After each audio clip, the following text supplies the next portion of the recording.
Because I know that after the right thrashing I gave them last time, intelligent systems have been waiting with bated breath for me to tell them just what to do with their wayward series, let's get right into it. The problem with Fire Emblem isn't the form, but the content. To me, Fire Emblem is in desperate need of a central idea, and the proof is in the developer interviews. When asked about the essence of Fire Emblem, it's a mess.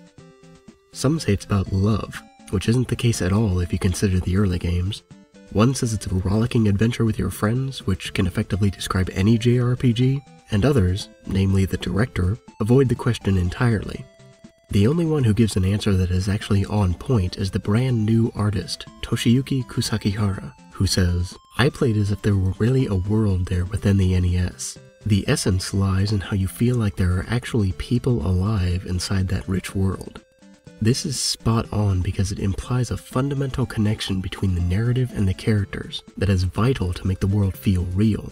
The question is, how do you do that? The answer is focus. I've already briefly mentioned the creator of the Fire Emblem series, Shozo Kaga, who left Intelligent Systems to found his own studio shortly after completing Thracia 776. Kaga wasn't just the creator though. He actively worked on the games, and for the first 5 served as the director of the project and the scenario writer.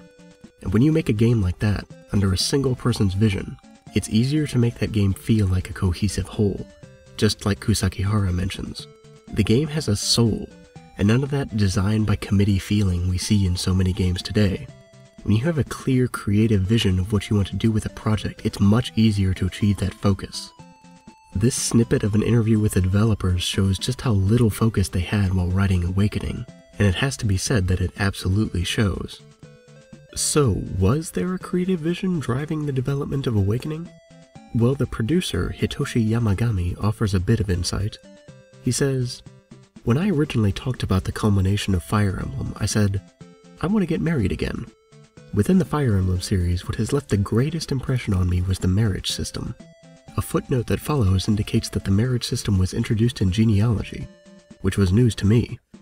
We could be getting into issues of translation and semantics here, but as far as I know, there was never marriage in genealogy, primarily because there were much more important things going on.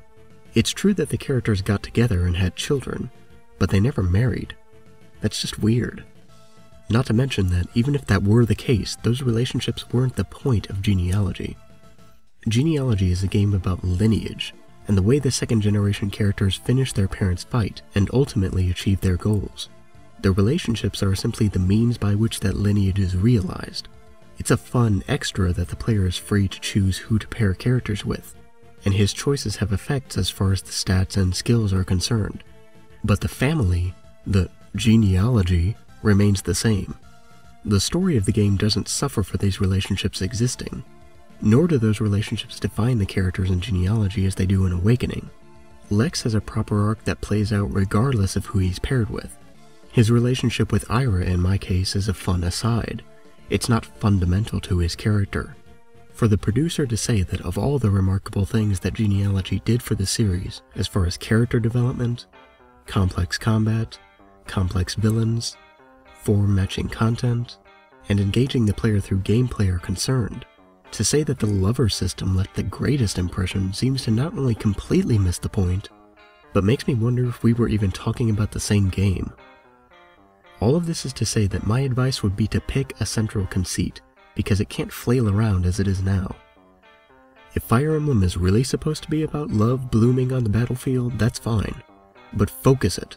Focus it on a single relationship, not a handful of superficial ones that have no significance to the overarching story. There's already the kernel of an interesting and as yet untold love story there. Remember this bit Nina says shortly after handing over the Fire Emblem? What's that all about? There's loads there that has the potential to be much more interesting than the vapid, one-dimensional archetypes that populate Awakening. So what else would I suggest for future Fire Emblem titles? Rather than a narrative consisting of a series of plot points, concentrate on the marriage of plot and dialogue. Ideally, the dialogue shouldn't simply inform players of the plot, but the plot should shape the dialogue, and the content of that dialogue should reflect the themes of the narrative. I'd like to see a less is more approach, fewer characters with more actual development. think 6 to 10 characters. We're already limited to 14, right? What's the use of having a huge reserve of characters who never say a thing, especially when most players just reset the game if they lose a character? In the same vein, scale the scope back a bit. I'm fairly tired of saving the world. We've done that at least a dozen times already. Have our main lord be a captain under a higher ranking soldier with a small, dedicated squad we run missions with. A game like what Ephraim was doing at the beginning of Sacred Stones, engaging in guerrilla warfare deep in enemy territory. We also can't buy weapons due to the enemy territory thing, but have to rely on drops. And not just special stuff like Lance Reavers, but the basics. Vulneraries, iron weapons. I'd like to see it return to and embrace the fixed difficulty, because those mechanics do send a message. Give us new classes that actually provide a new way to play the game, not just old classes on horses. There were mines in Sword of Seals and Blazing Sword. How about a class that has a set number of mines per chapter? An explosives expert or a machinist or something really new. Make the terrain system more complex, have it affect speed as well. After all, surely it's more difficult to fight standing in a river or on a beach than it is to fight in a field. Bring back the variety in mission objectives. I'd really like to see a map where the objective isn't to kill everything, but instead move all of your units to a particular point on the map, to escape or something. Most of all, I want to see the series take its subject matter seriously, but I also don't want it to be something it's not. I don't want a grimdark Fire Emblem, and I don't need a Brechtian critique of war in my handheld tactics game, but I do expect some semblance of continuity and focus, and I want to feel like I'm part of something important, and only in Genealogy did I feel that way. It could be that previously mentioned history book style, making it feel like I was reading about something serious that went down, but it was certainly more engaging than the more recent titles, in which characters hardly seem bothered by these cataclysmic events going on around them, and are more worried about learning how to talk to girls. If they don't seem to care, why should I?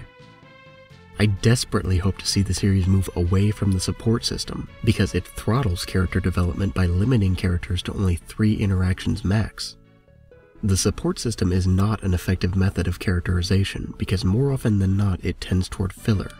It's now become a question of how can we get these 2 characters together for 3 conversations and shacked up at the end, and it leaves very little room for any meaningful development. To wrap up this series, I want to say that there's no one more thrilled than me that, thanks to Awakening, the series now has more players than ever. The question now is what intelligent systems are going to do with that audience. Are they going to continue to indulge them in superficial, short-lived, stale experiences? Or are they going to challenge them? I hope it's become clear over the course of this series that Fire Emblem is capable of much more than shamelessly pandering to its audience. I know it can be done better. It's not too late for Fire Emblem to get back on track. Any series that has run for this long is bound to have some hiccups along the way. Remember Zelda 2? While it's still much too early to speculate about Fire Emblem If, I can't say I'm all too enthusiastic about it, as they've revealed that your created character will be the main character.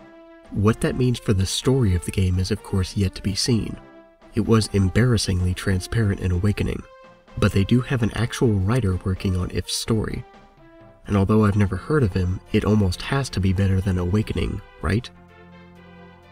Whatever Fire Emblem If ends up being, I hope it lives up to Fire Emblem's legacy, and doesn't forget about what made the series enjoyable to begin with.